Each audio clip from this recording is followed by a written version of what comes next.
a lot of people are like, is college not worth it? Because Gary Vee is pushing that. Yeah. This rhetoric that college is right now has the worst ROI, which means return on investment. I remember this clip vividly. He's like, more than ever right now, college's ROI is the lowest it's ever been. One, maybe I think it's more expensive than it deserves to be. Two, the value you get out of college that has nothing to do with your degree, if you do it right, is the highest ROI you'll have in life. Because of what I learned in college, I was able to meet someone like Ilya. Mm-hmm. Now look where I'm at. Because of what I did in college, I met the head coach of United States Track and Field. I got to travel to 15 states, meet hundreds of athletes from different teams. Now I have friends across the country. Now you're just flexing on us. No, I'm just I wish I could flex, but yeah. I have a buddy who texts me when he has a job opportunity in Colorado. Exactly. Because he thinks about me. Yeah. Because I made that friend at Ole Miss. It's literally, it's a game of connections. Did that guy text me because I got a degree in marketing from Ole Miss? Hell no. Absolutely fucking not. He was not in a single one of my classes. Does he sit down and he goes, I remember in marketing 305, Aaron got a 94. I should text him right now. You know what? He paid 80 grand for that piece of paper. This job is for him. Heck no. Not a chance, man. He fucking calls me because he knows I'm the mindset I have about life and what I bring to the table as a person, as a team member. Mm-hmm.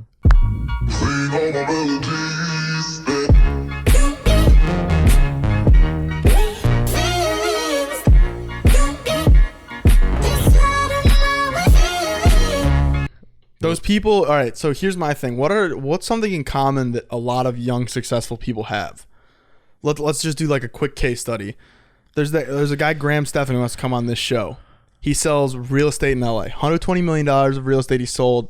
He's a millionaire by 26, passive income, all that stuff. Okay. People like him. They're like, I want to be like him. He actually is a really good YouTuber because I always worry about YouTubers like that where they flex money, but they're never honest about how they got it. He'll be the first to tell you that he's good with people. Yeah. You need to be good with people because people are opportunity. Nobody looks at like Graham Stephan and goes, without knowing him, and goes, I don't know, that guy has a piece of paper that I think he'll sell my house. Look at his degree. Look at his degree. Have you seen his degree? You need good people skills. Dude, he went to USC. And that's sell my house. That's what college is going to teach you too. Good people skills. Yes, absolutely. If you're a hermit in high school, go to Europe for college. Learn something about yourself. Exactly. But my point is no one looks at those people that launch their life to another stratosphere and goes, like here's an example, David. No one looks at David right now and goes, can't work with him, but he doesn't have a college degree. Absolutely no. Everyone knows who he is, and because he's good with people, you should see the way he just interacts with people. Yeah. It's a master class of just interacting with anyone, because anyone at any given time you meet could be the person that changes your life.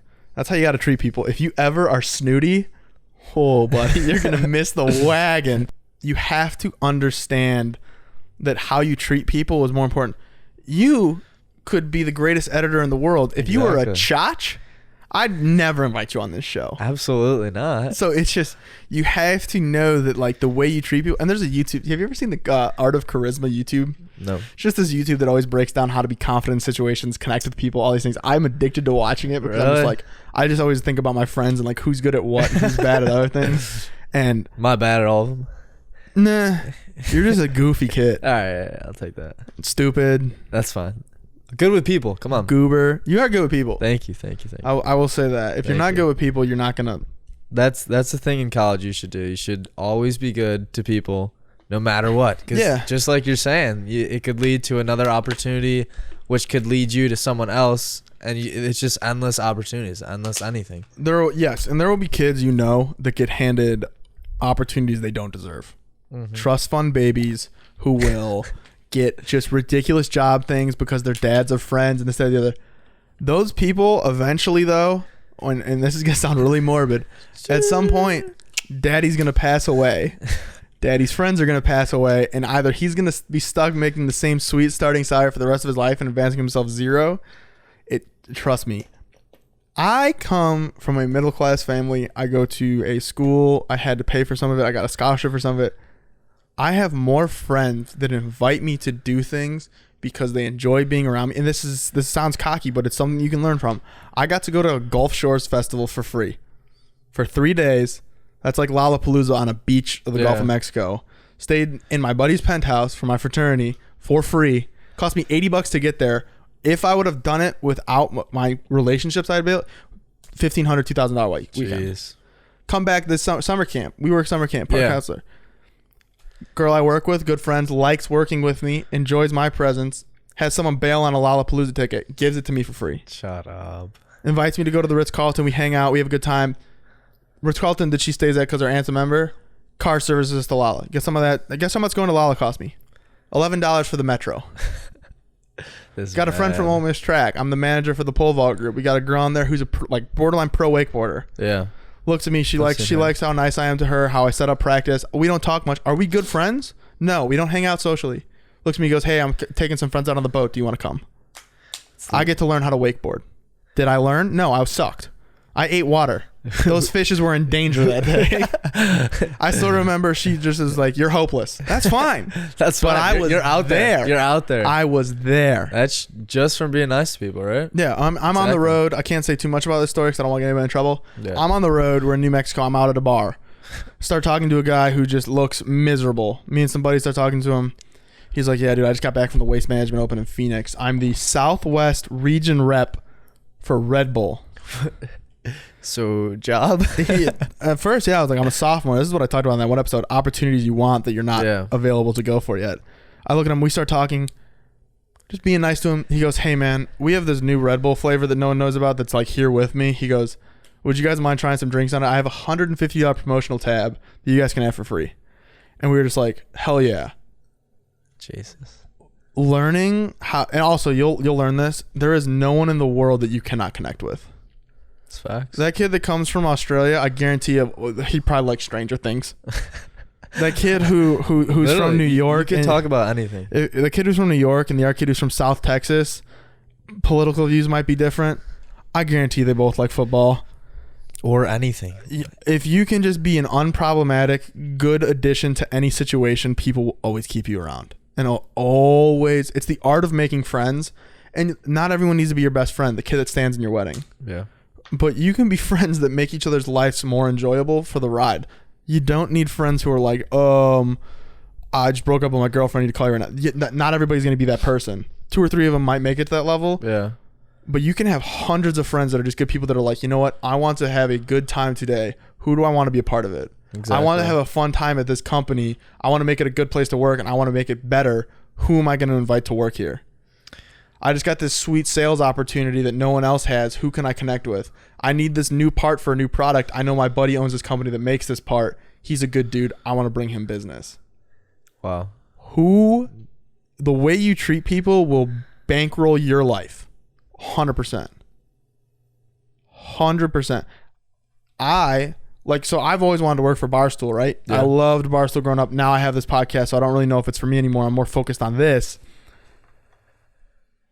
Always being nice, never shitting on anything they make. People are trolled all the time on the internet. Getting to know people on the smaller end, getting to know connections. You ever see that guy who did the zillion beers trend on Twitter? Yeah. Mm-hmm. Yeah. Good guy. You did something with that. Yeah, right? I'm going to tell that story. Good guy. And I'm like, I've wanted to work as an editor for Barstool forever, and I'm going to do a short video on Barstool and how to make it at Barstool and what it takes, because I haven't, and I've learned a lot from it. You need to stand out in a crowd of 80 million unique visitors a month. 80 million people visit that website. You know how many people want to work there? It looks like the greatest job in the world. Yeah. So you want to be an editor, what do you got to do? You got to make funny shit for free and get people's attention. That's exactly what you did. I make the Zillion Beers edit on my YouTube page, and I DM Dana. And I actually think I can pull these up because they're actually a good experience. So is Dana my friend at this point? No. Can Dana look at me and say, hey, you're an editor now? No. He can't. Maybe he could, but I haven't earned that, and I know I haven't, and that's important. You can remember your name, though. Good point. So I tweet at him the Zillion Beers miracle.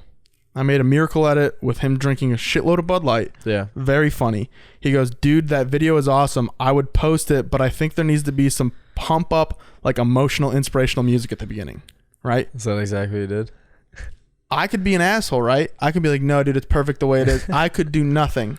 I could say, you don't like it the way I did? Fuck you. It's perfect the way it is. Just ignore them, yeah. Yeah. But you know what I do? I said, I can throw some in. Anything you particularly like, I want this to be your swan song.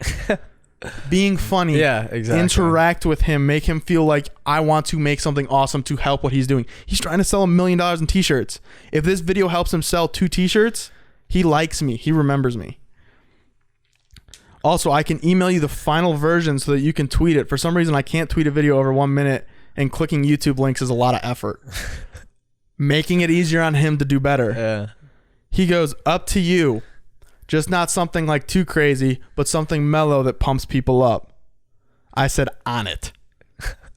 This man's on a mission. So I said, shoot me your email if you can tweet the whole video. If not, I'll just upload the new one to YouTube. He doesn't respond. And that's fine. I could be like, oh, whatever. Like, he's moved on. I make the video. I add, here's the new one. All I ask is that is for a tag, because that can help me get a job someday. If you don't want to, no biggie. Good luck with the sales. Yeah. You put that in there. Yeah. So what I do is, instead of looking at him and being like, tag me, give me credit, make sure it's about me, I say, if you don't mind, I would appreciate it, because it's been my dream to work for Barstool. Yeah, exactly. There's 2 ways to ask that. Because people get posted on Barstool all the time, and if you pay attention, they're like, wow, no credit. Yeah, don't be a no dick. No like, credit. What the hell? Dude, those kids, you know what the guy who runs the socials at Barstool does? Parentheses at fuck you. Literally. They don't. He does not care. They're trying to make people laugh every day. You've made 1 video for them. They make 200 videos a week, 300 blogs a day. You are minuscule. Now, if you get consistent, you make a shitload of stuff for them, you'll get recognized. So he said, okay, I'll tweet it. Or you tweet it and I'll quote it. I said, I got you. Good shit, bro. So then I'm like, how do you, and this is all about momentum with people. How do I go to the next level?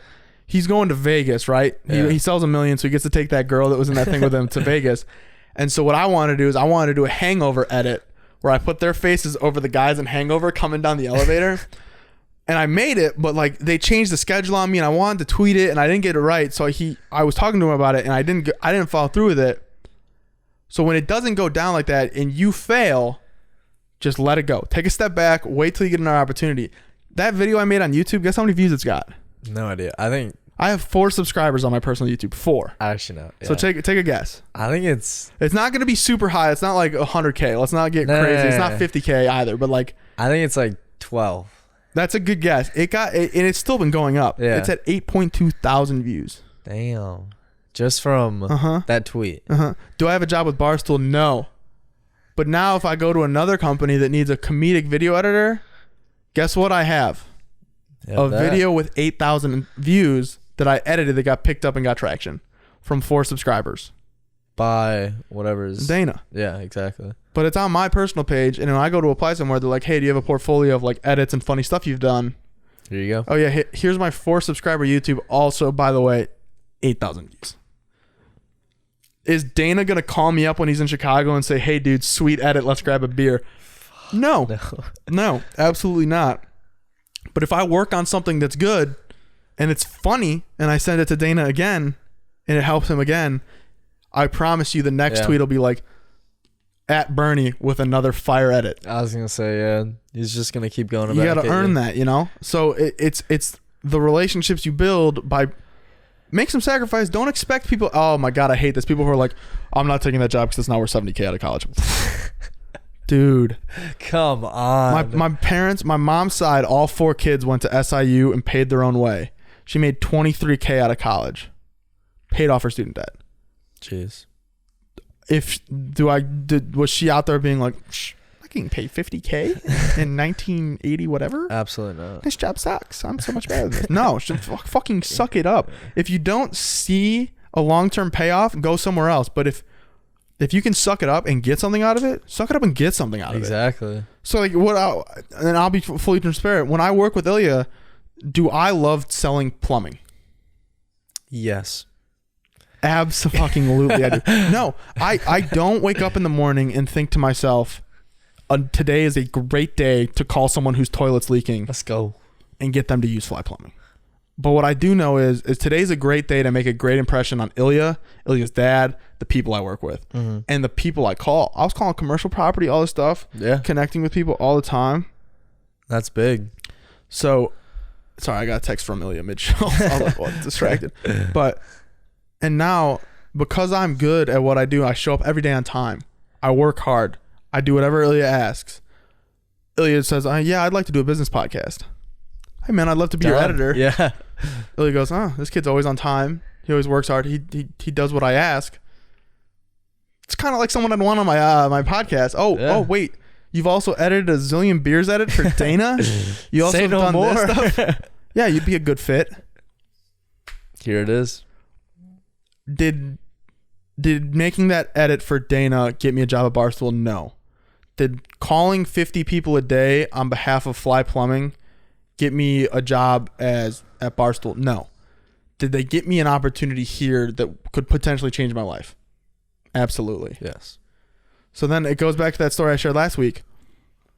I'm in good with Ilya, right? Me and him are close. I've gotten in good with the Vernon Hills group. And so I go, can I come to Dave's show? I ask. I mean, I'm not expecting to be invited, but I if you are willing to, if you're going to invite yourself, understand that you are going to be a good addition to the situation. If you are like, oh, I could ruin it, don't. I said, can I please come? I want to see him do his thing. I want to see what it's like to be at the top of your game, interacting with people and growing who you are and giving people those memories. He says, yup. Turns into a dinner, turns into partying, turns into people who semi know who I am. Now, has that benefited me yet? No. But Ilya and Dave watched the last episode and said it was good. That's all that matters. So now, no. So here's where my mindset's at now. So what is my next goal? What can I do to further myself and what I want to do in life? Continue to make a great show. Continue to make something that I'm proud of and Ilya would be proud of if he was still a part of it when he will return. You know what that does? That does when they come back in town next time, I have Ilya on. If I continue to make a good show and continues to be on the radar. Exactly. Hey, Jason, can you come on the show? Just bigger people. Hey, Dave. I know. Trust me. I get it. 15 million. 4,700. I understand. But I can create an hour of radio with you that will be killer. And if he watches and he sees that I'm putting in the work, I am sucking it up. I don't care if the numbers suck for the next 6 months. I don't care if bringing you on, everyone and their mother's like, this Kyle kid is trash. He's terrible. Why is he here? I don't care. Because if I know what I'm doing is good shit and I'm pushing it and I'm pushing the envelope and I'm continuing to hone my craft, people respect people who work hard and can be mutually beneficial. Because I know for a fact, if you had any of the Vlog Squad on, I would create one of the best hours of radio they have.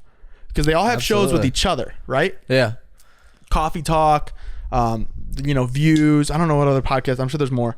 They all have shows with each other. They don't have a show with an outsider. Exactly. And you know how to make that a good show. I understand what, as someone who was a fan first, and a fan first and foremost, would want to talk to them about. Exactly. And now I have this relationship with Ilya. And now I have this relationship where like they've known me. They have familiarity. They're like, this kid's cool. Ilya vouches for him. The Vernon Hills guys like me. I play Xbox with them. I might do a video on ranking the Call of Duty players in the Vlog Squad. Ilya, dead last. I've played once. Ilya. Yeah. Woof. Yikes. No, but I have these relationships now. And if I continue to push and I continue to say I can create great radio, there has to be trust there because their career is their internet. What do they put out? Yeah. So if they want to sit down on this show and they look at me, they're like, "Oh God, this kid, bug." And you know what the audience wants for them too, because you're the outsider, just like everybody else is. And for me, is it beneficial to me more than anyone else to have them on the show? Without a doubt. Yeah. But if I can get an episode together with them where I ask questions that other people haven't thought of, that gives them an opportunity to shine even farther, that's something that benefits them, they don't mind coming on. One, they already like me. They know Ilya likes me. Yeah. I've been a good guy. I've worked hard. So it's like, yes, what I'm about to do is come on your show, take time out of my day to help you grow because my fans are going to see it. But if I can look them in the eye and be like, this is going to be an awesome show. This is going to be, your fans are going to love it. We're going to have a lot of laughs. We're going to share a lot of stories. It's going to be killer. They're gonna want to do it. I mean, mutually beneficial. Exactly. So that is what that kind of puts a bow on my conversation. College is less about your degree and more about how you position yourself with people. I had a professor, and this is a true story. Professor allowed 10 absences, 8 a.m. Yeah. I went every day because I knew he was hard as shit. He was absolutely ball-busting tough of a teacher. Yeah. Taught history, Civil War, all that stuff. I can predict what you're about to say. So nitty-gritty on the details that it was impossible. 75-person lecture class. He was the kind of teacher who would read a slideshow and he'd be like, any guesses as to why? Or like, what happened next? Just seeing if anyone in the crowd had done the reading, anything like that. I would raise my hand and answer once a class, twice a class. Yeah. You know how many times I got those right? None. Fucking never. But he knows I love history, but this dude is pulling out shit from the Civil War I didn't even know happened. And he's like, so what happens next? Yeah. Dude, what do you mean when they played checkers at the war line? I don't know. I don't fucking know. So I'm like, this means that, you know, blah blah blah. And he was ruthless. He'd be like, no. Like he didn't care about your feelings. He was there to teach you, man. Yeah, but at the end of the semester, I had an 86. Yeah. I thought I was going to get an A, whatever. I go into his office hours. I look him in the face. No one liked him. Yeah. No one. I said, hey, your class is hard, man, but I appreciate it. I learned a lot. I hope you have a great winter break.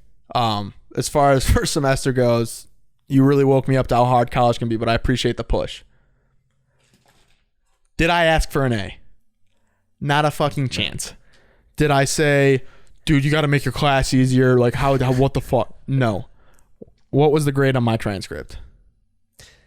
An A. Not an A minus, a fucking A. No way. A 4.0 A. No way. And in my student review line, he said, work ethic like that and the ability to participate will take you places in life.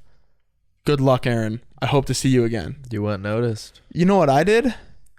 I went on my fucking school portal. Yeah. Typed in his name as a professor. Looked up classes that would fit my degree pattern. Looked up their reviews on like the Course Hero or whatever they are. 0.5 star. 1 star out of 5. Miserable. No one passes. No one gets an A. Literally one kid reviewed it. Don't do it. Don't ruin your life. I signed up. No way. I showed up first day, sat in about the same seat, same room. He looks at me and just nods. No, that's, and I was you're like, in. And I was like, and did I go in there? Did I crack jokes? Did I weasel my way in? Did I try to make a connection with him about baseball? Did I try? No. I looked at him and I said, you know what? Everyone thinks you suck. I'm in this regardless of what happens. I can't drop a class. Yeah. I can't drop it when I'm getting a B. I want an A, but I can't drop it. Now, granted, I had the highest grade in the class out of 75 at my 86. Yeah. So it stands to reason that, like, okay, the best kid in the class deserves an A. But the point is I never went in there and tried to do anything sleazy. I simply went in. I did my best. I understood that that's what he wanted, and that's what he doesn't get often. And I said, hey, man, I appreciate it. That was a tough class. Yeah. But thank you. And gave me an A. You know what I got that next semester? Fucking A. Again. Same situation, except this time, because the relationship was established and I knew that he liked how I behaved, I had the confidence to go into his office hours and be like, yo, this 10-page paper you're asking me to write? No idea. I was like, dude, this thing right now absolutely sucks. I set it down on his desk. I was like, I know you're busy. I know you probably have 500 kids a semester. Can you just point me in a better direction than wherever the hell this train wreck's headed? Yeah. One. Did I get that, hoe? I have no idea. There's a little fly that's just like looping around here. I swear it's been doing figure eights around my head. Did I ask him to be like, can you please tell me what's wrong with this? Can you edit it? No. I said, just push me in the right direction because what this is, and honestly, a little bit of humor helps. I was like, this thing's a train wreck. Yeah. The wheels are on fire. I'm trying to get to the destination. I think the engine's about to blow. I'm like, I can't. And so he reads it in whole, takes the whole time to read all 10 pages. Most teachers will skim a couple paragraphs and be like, no, yes, no. What the hell is this? Not even close. And he looks at me, he goes, you're on the right track. And he's like, and he just asks questions. He's like, what do you think about saying this or that? He never is like, go read this and add it to your paper. Yeah. He's just like, what do you think about this? What do you think about that? Fix my paper, 95. Just before the test comes in, I go, hey, I've been studying this stuff on World War I. I don't fully understand how the hell this happens. Like, what of this am I not understanding correctly? He sits and quizzes me for 20 minutes. Am I a teacher's pet at this point? No. I just understand that I can get a 4.0 in this class because your boy sucks at math. There's a lot to learn here. I'm not gonna lie. Like, you have a lot of wise words, and there's so much to learn here. Just be nice. Just participate. Like, if you boil it down, it's so simple. It's literally like you've been talking for a while on this, but like it is the easiest, not the easiest thing, but it's easy. Just participate. Just crack jokes. Not even crack jokes. Be yourself. Exactly. At this point, when you get to college, they know you're an adult. Exactly. You have a sense of humor. They're not going to treat you like a parent, like a high school teacher. I understand that I suck at math. The second the alphabet hit math, your boy was like, huh? And you can say that to the professor. Yeah. And I sat I'm like, hey man, I am going to barely pass your class. Yeah. Because no matter how many times you teach to me, I'm going to be like, huh? But please, if I need to do more, let me know. I'll get a B, like whatever. Got good grades in math. Yeah. But I also knew, and people will be like, and the kids who call you a teacher's pet for going into your office hours will lose out to you in the long run in life. You will dominate those people. Yeah. You will alpha them up. You will get the job opportunities. You will do everything. Because the kid who's like, nerd, raising his hand in class, going to office hours, what a loser. That kid comes to the job interview. He sits down. He knows no one at the table. You go to the job interview. It's like, oh, this is that dude. This is that dog. Like, I know you. You're sick. I go because I'm in a fraternity, and my buddies were like, yo, like, I'm leaving. I want the track job. I take them to the bar a couple times. Drive them. I'm like, hey, I'll be your DD. Don't worry about it. Three or four kids apply for the track manager position. Oh, my buddy who's leaving. Me to the bar? My buddy who's leaving is like, yeah, Aaron's a good dude. Like, really looks after us. Is like a real team player guy. Gives me that push. I get the job.